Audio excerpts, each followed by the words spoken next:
Hi there, Coach Sage Kennedy of VO2 Max Productions here with another training talk. Today we're going to talk about mistakes I made training myself for the marathon. And you know, with running, with coaching, you always have these inherent biases. Actually, with everything in life, you have a bias. So self-bias, coaching yourself, it's hard sometimes. And I'll admit, I made a mistake, I screwed up, I missed my goal of trying to qualify for the 2016 US Olympic Trials Marathon. Ultimately, it came down to 12 seconds. I ran 2:19.12 at the Boston Marathon. That was my fastest marathon, and I needed to run under 2:19, although I didn't know it at the time at Boston, so there's that. But it was a good race for me. And if you look at analyzing, the benefit of hindsight, I look back on my training and racing on Strava, look back at my whole year of 2015 running, and even before that, 2014 running, because it goes together. Periodization goes over years, as well as your age. But I ran 4 marathons in a span of 10 months. They were all between 2:19.12 and 2:20.32. It's 4 marathons, consistently, very consistent, but consistently too slow. And on very different courses. I'll go into the blow by blow of that, but LA was hot, Boston was cold and headwind. Cal International and Houston were actually better conditions and happened later in the year. But ultimately, if you look at it, I actually ran better in my first 2 marathons coming back. LA last March, the LA USATF Championships, 8th place there, USATF Championships race, 2:20.02 on a hot day in LA and kind of hilly course. And then 5 weeks later, following that up with a 16th place finish at Boston, 2:19.12 with a pretty bad headwind, running solo most of the way. So those are better marathon performances than my last 2 at Cal International in Houston, which were also faster courses in better weather conditions. And you kind of analyze, why did that happen? I should have had more time to prepare and train. Well, I did. But if you look at what I was coming off before that, I was coming off of summer mountain running and an injury at UTMB. Whereas if we fast forward back into the end of 2014, I was coming off of a runnable ultra race, the North Face Endurance Challenge 50-mile championship in San Francisco. This is December 2014, which is a more runnable race. And I ran a pretty good race there, despite having, throwing up and stuff. I was able to pull off a win there, recover from that kind of pretty fast, and then get my legs in marathon training mode relatively quickly, even running a cross-country, national cross-country race in Boulder, 12K as a tune-up before going into LA. So I was getting my legs turning over pretty fast, put in a solid training block. If you look at the mileage figures on strava.com, where you upload 100% of my training, you could see that I did get in some consistent volume, 3 weeks, about over 120 miles a week, which was good. It was solid, and it paid off for me. I think, LA wasn't quite as good, but Boston was the best marathon career of my life, despite being off my PR time. I think, usually if you get 16th place at Boston, that's usually an Olympic trials type of qualifying performance. But again, headwind, 10-mile-an-hour headwind, kind of a rainy, wet, cold day. Not ideal weather conditions at Boston, but a race I'm very proud of. But it's bittersweet to miss by 12 seconds, and it's such a tight margin. But then, shifting gears, so we had Boston and LA. I got greedy. I wanted to do everything, any surface, any distance. That's been my motto. I failed at it miserably. I wanted to get into mountain running, and not just ultras on the trails. I wanted to do the Speed Goat 50K, which went very well. I got my mountain legs back pretty fast. But the ultimate goal was UTMB. I put everything, my whole summer of training, Sandy and I were there for a month before the race, putting in all this vertical, and feeling pretty good. And of course that was a disaster. Not because of my training, I was actually feeling really good. I was in the lead pack going for the win when I fell, but I fell and I absolutely could not finish. My knee, the joint of my knee was totally demolished, and I couldn't go downhill anymore. And the helicopter, there's actually a film on that if you haven't seen it. It's my last video I uploaded by Matt Trapp. But yeah, so that was a struggle. It's kind of hard to come back from, but the injury itself was pretty fast to come back from. I didn't have any serious damage, I don't think, yet. The pain in my knee joint went away. I took the stitches out myself. It was easy.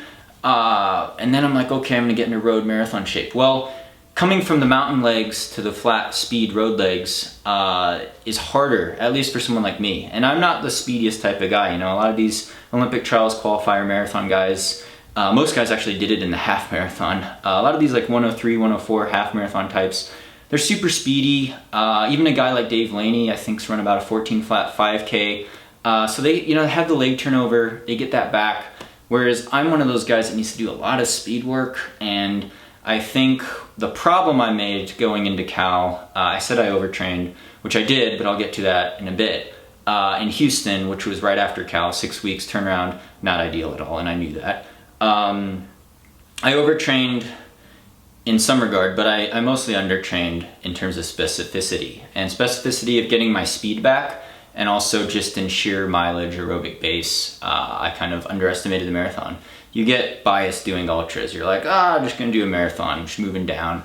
I could recover in 2 weeks and whatever. But no, pavement is very strong, or pavement is very painful, and it beats you up a lot. And the velocity of marathon running, especially at the margin of trying to run 220 or 219, you know, a 1% difference makes everything. So it's a really fine line, and I screwed up that fine line, basically. And, you know, in retrospect, I look back, what I should have done, maybe I'd have to go to sea level to get my speed really back, because I was having trouble hitting velocity, marathon pace velocity for a workout like 3-mile repeats or 5K repeats. You know, usually, you know, when Sandy and I coach athletes, or we have our stagerunning.com training plans, the BQ marathon training plan or half marathon training plan, if you're doing 2 or 3 mile repeats at lactate threshold, you're much faster than marathon race pace. Whereas at altitude, at the velocities I was running at, it was a real struggle, both cardiovascular wise and also in terms of skeletal muscular stress. And, you know, a lot of athletes qualified for Olympic trials who train at altitude in Colorado and Flagstaff and Boulder, Colorado Springs, but again, not very speedy background here. I struggle with the pace. Probably should do a sea level training stint so I could get my track speed and road speed back and do more of those interval types of workouts, because my running economy just wasn't there. Marathon pace never felt very comfortable. And you want marathon pace to feel relatively comfortable, or you're not gonna be able to sustain it for 26.2 miles. It was too close to my lactate threshold, basically.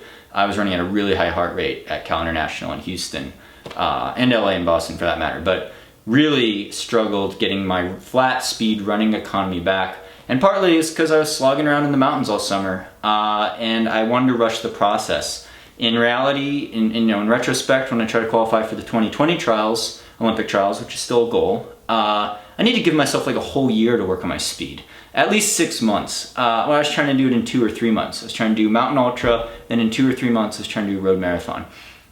It doesn't work that way. It's pretty hard. You're gonna have to either sacrifice your mountain ultra performance a little bit and not go for the win, or you're gonna have to sacrifice your marathon performance. And unfortunately for me, that was being 12 seconds too slow. That being said, you know, the fitness was there at Boston. I'm proud of that, but I wasn't putting in the consistent mileage that I used to when I was a pro marathon runner. Coming out of college, in college I ran up to 150 miles a week, training for an 8K cross country.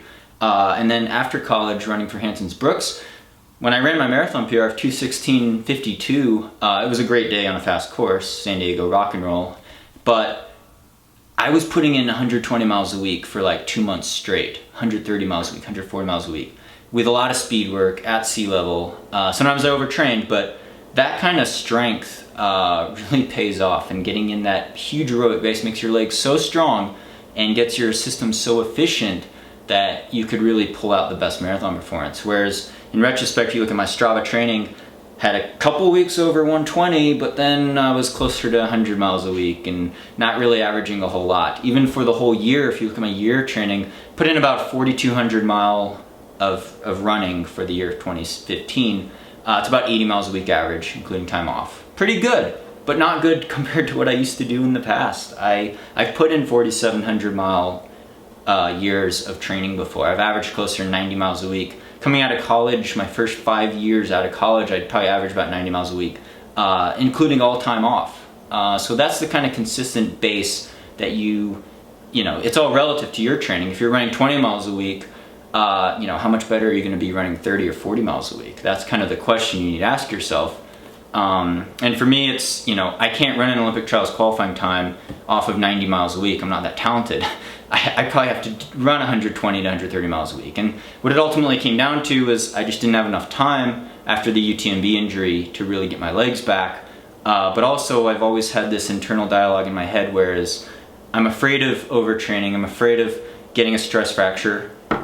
Never gotten a serious overuse injury that's taken me out for more than 2 or 3 weeks my whole career, but also wrecking my endocrine system from constant, really hard training and over racing. That being said, I've over raced. Some of my people have commented on my blog. I posted this blog post, sagecandy.com, a blog post on this topic, but this video is more detailed now.